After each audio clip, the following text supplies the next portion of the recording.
마가복음 6장 14절에서 29절입니다. 함께 합독하겠습니다. 이에 예수의 이름이 드러난지라 헤롯 왕이 듣고 이르되 이는 세례 요한이 죽은 자 가운데서 살아났다. 그러므로 이런 능력이 그 속에서 일어나느니라 하고 어떤 이는 그가 엘리야라 하고 또 어떤 이는 그가 선지자니 이에 선지자 중에 하나와 같다 하되 헤롯은 듣고 이르되 내가 목벤 요한 그가 살아났다 하더라. 전에 헤롯이 자기 동생 빌립의 아내 헤로디아에게 장가든 고로 이 여자를 위하여 사람을 보내어 요한을 잡아 옥에 가두었더니 이는 요한이 헤롯에게 말하되 동생의 아내를 취하는 것이 옳지 않다 하였음이라. 헤로디아가 요한을 원수로 여겨 죽이고자 하였으되 하지 못한 것은 헤롯이 요한을 의롭고 거룩한 사람으로 알고 두려워하여 보호하며 또 그의 딸을 말을 들을 때 크게 번민하면서도 달갑게 들으밀러라. 마침 기회가 좋은 날이 왔으니 곧 헤롯이 자기 생일에 대신들과 천부장들과 갈릴리 귀인들로 더불어 잔치할새 헤로디아의 딸이 친히 들어와 춤을 추어 헤롯과 그와 함께 앉은 자들을 기쁘게 한지라. 왕이 그 소녀에게 이르되 무엇이든지 내게 원하는 것을 내게 구하라. 내가 주리라 하고 또 맹세하기를 무엇이든지 내가 내게 구하면 내 나라의 절반까지라도 주리라 하거든. 그가 나가서 그 어머니에게 말하되 내가 무엇을 구하리이까? 그의 어머니가 이르되 세례 요한의 머리를 구하라 하니 그가 곧 왕에게 급히 들어가 구하여 이르되 세례 요한의 머리를 소반에 얹어 곧 내게 주기를 원하옵나이다 하니 왕이 심히 근심하나 자기가 맹세한 것과 그 앉은 자들로 인하여 그를 거절할 수 없는지라. 왕이 곧 쉬병 하나를 보내어 요한의 머리를 가져오라 명하니 그 사람이 나가 옥에서 요한을 목베어 그 머리를 소반에 얹어다가 소녀에게 주니 소녀가 이것을 그 어머니에게 주니라. 요한의 제자들이 듣고 와서 시체를 가져다가 장사하니라. 아멘. 세례 요한은 예수님의 오실 길을 예비하는 충실한 사명을 이룬 자였습니다. 수백 년 전 말라기 선지자를 통하여서 내가 내 사자를 보내리니 그가 내 앞길을 예비할 것이요 라고 했던 말씀처럼 그는 예수님의 오실 길을 예비하는 자였고 특별히 예수님께서는 세례 요한을 대하여 여자가 낳은 자 중에 세례 요한보다 큰 이가 없다 하심으로 세례 요한에 대한 평가를 말씀하시는 것을 알 수 있습니다. 세례 요한은 당시 아버지가 제사장입니다. 사가랴와 엘리사벳의 자녀로 태어난 세례 요한은 태어나면서부터 그러니까 평생 당시 제사장은 세습직이었으므로 성전에서 제사의 직무를 감당하며 살 수 있었습니다. 그러니까 예루살렘 성전에서 제사장으로서의 직무를 감당하면 어쩌면 좀 평안한 길을 걸어갈 수 있었음에도 불구하고 세례 요한은 광야로 갑니다. 화려한 도시를 떠나 광야로 가서 낮의 더위와 밤의 추위를 견디는 그곳에서 광야에서 하나님을 독대합니다. 우리는 광야하면 우리 한국 문화에서는 좀 잘 이해하기가 어려운데요. 실제 유대 광야를 가면 정말 풀한 포기를 볼 수 없는 메마른 땅인 것을 알 수 있습니다. 우리 표현으로 아마 이런 표현이 더 맞을 것 같아요. 깊은 산속, 그러니까 무슨 물도 전기도 없는 깊은 산속에서 홀로 보냈다. 이런 표현이 한국식 표현이 아닐까 생각합니다. 그곳에서의 의식주는 어떻습니까? 낙타토롯을 입고 허리에 가죽들을 띠고 메뚜기와 석청을 먹으면서 지냅니다. 도시의 산의 진미를 먹으며 화려한 도시의 생활이 아니라 자신의 삶을 내려놓는 절제의 삶을 살아간 것입니다. 그리고 세례 요한이 선포한 것은 모든 사람들이 좋아하는 축복의 메시지, 위로의 메시지, 격려의 메시지가 결코 아니었습니다. 세례 요한은 모든 사람들이 가장 듣기 싫어하는 회개를 선포합니다. 죄 사함의 회개를 선포합니다. 특히 세례 요한은 그 당시 기득권이라고 할 수 있는 바리새인과 사두개인 종교 지도자들을 향해 독사의 자식들이라고 외치는 모습을 보게 되었습니다. 세례 요한은 모든 사람들이 가장 싫어하는 말, 모든 사람들이 듣기 싫어하는 그 회개를 선포한 것이죠. 그런데 그 세례 요한의 말에는 능력이 있었습니다. 세례 요한의 선포에는 거룩한 힘이 있었습니다. 누가복음에 보면 세례 요한을 향해 도시에서 광야로 찾아 나옵니다. 바로 세례 요한을 메시지를 듣기 위해서요. 그를 찾아온 사람들은 무리, 또 그 당시 세리뿐만 아니라 심지어 군인들까지 옵니다. 그 사람들이 한결같이 세례 요한에게 우리가 무엇을 하리까 얘기하며 어떻게 하면 우리의 삶을 돌이키고 회개할 수 있는지를 묻게 되는 것을 보게 되었습니다. 그런 세례 요한의 모습, 그는 그 당시 가장 힘있고 권력 있는, 오늘 본문에 나오는 헤롯 대왕의 아들인 헤롯 안티파스인데요, 갈릴리 북서쪽 있는 로마 도시 디베랴 지역의 분봉왕입니다. 그 당시를 통치하는 가장 힘있고 권력 있는 사람입니다. 근데 그는 이복 동생의 아내와 결혼했고 그 사실에 요한은 침묵하지 않습니다.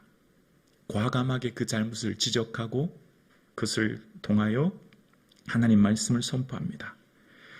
불의에 침묵하지 않고 정치적 타협을 하지 않는 지위고하를 막론하고 잘못된 불의에 대해서 가감하게 선포하는 세례 요한.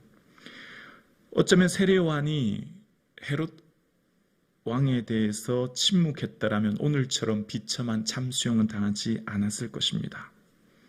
그러나 그는 하나님 말씀을 가지고 하나님께서 기뻐하지 않은 일들에 대해서 과감하게 선포하는 모습을 봅니다. 그래서 헤롯마저 20절에 보면 그를 의롭고 거룩한 사람으로 알아서 두려워했다라고 이야기합니다. 헤롯에게는 거룩함이 있었습니다. 거룩함이 능력입니다. 거룩함이 하나님이 사용하는 사람의 강력한 힘입니다. 여기서 주님의 능력의 역사가 나타나는 것이죠. 세례 요한의 힘은 여기 있었습니다. 바로 의로움, 정의로움과 거룩함, 이것이 바로 세례 요한의 힘이었죠. 그런 세례 요한의 선포에 헤롯의 아내인 헤로디아는 딸을 부추겨서 세례 요한의 머리를 구하게 되고 그는 세례 요한은 참수형을 당하는 것을 보게 되어집니다. 오늘 본문을 묵상하면 어떻게 이런 일이 있을 수 있는가 이런 생각이 들어요. 보십시오. 세례 요한은 여자가 낳은 자 중에 가장 큰 자입니다. 수백 년 전부터 말라기 선지자를 통해서 오리라고 예비했던 자가 세례 요한입니다. 그러면 세례 요한이 마지막 죽지 않게 예수님이 그를 건져주시거나 무슨 기적적인 능력으로 그를 구해주시든지 아니면 세례 요한이 평생 주님을 위해 광야에서 시간을 보냈으니 노년에는 마치 예루살렘에서 대제사장이 되어서 모든 사람의 칭송을 받으며 모든 사람의 인정을 받으며 살아가는 것, 이렇게 지내야 우리가 생각하는 하나님께 부름받은 사람의 축복된 삶 아닙니까? 여러분 어떻습니까?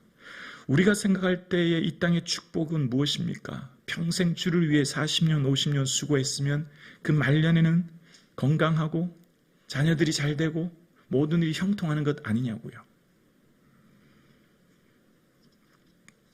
여기서 우리가 한번 믿음에 대해서 생각해 보려고 합니다. 여러분, 믿음이 무엇일까요?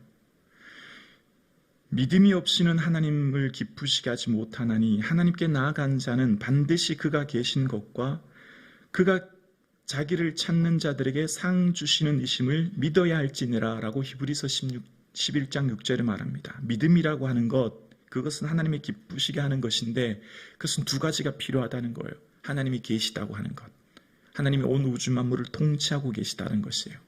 또 하나는 하나님은 상 주시는 하나님이시라는 겁니다. 아멘이시죠? 이게 중요합니다. 하나님은 상 주시는 분이십니다. 하나님은 각 사람의 행한 대로 갚아주시는 상 주시는 분이심을 신약 성경은 끊임없이 이야기하고 있어요. 그러니까 그 상이 무엇이죠? 하나님 앞에서의 상이에요. 하나님 앞에 설 때에 주시는 그 상급 바라보며 달려가는 거예요.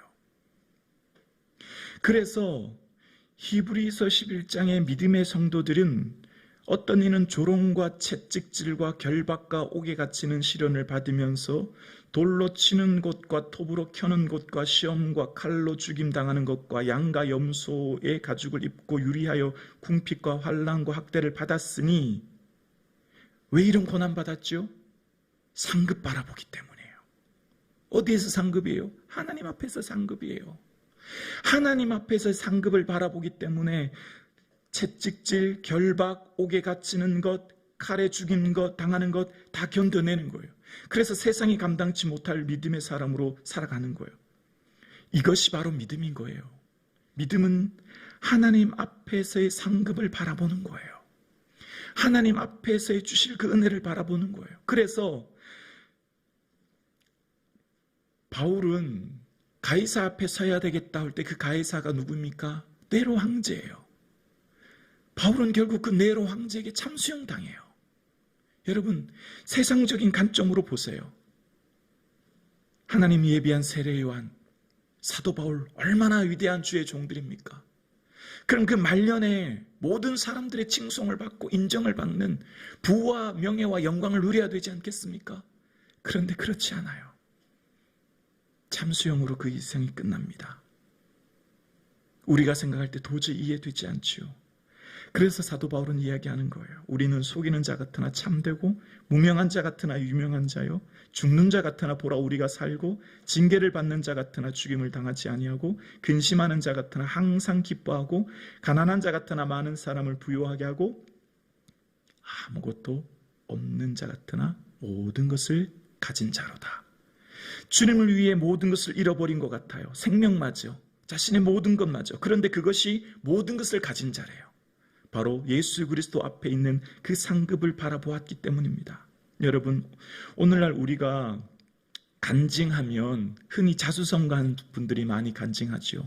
내가 주님을 위해 열심히 일했는데 주님이 내 사업을 이렇게 세워주셨다. 그래서 내가 이만큼 부유하게 되었다. 흔히 우리는 이런 분들이 많이 간증해요.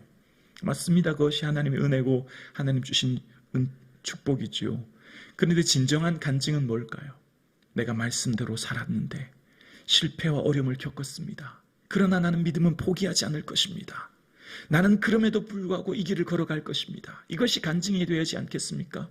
왜 많은 성도들이 신앙생활을 하다가 신앙을 포기할까요? 왜 믿음을 버릴까요? 왜 끝끝내 신앙생활에 신앙을 완주하지 못할까요? 믿음으로 살았는데, 믿음으로 살았더니 자녀들이 잘 되고 건강하고 모든 일이 형통해야 되는데 그렇지 않거든요. 오히려 고난이 있어요. 오히려 문제가 있고요.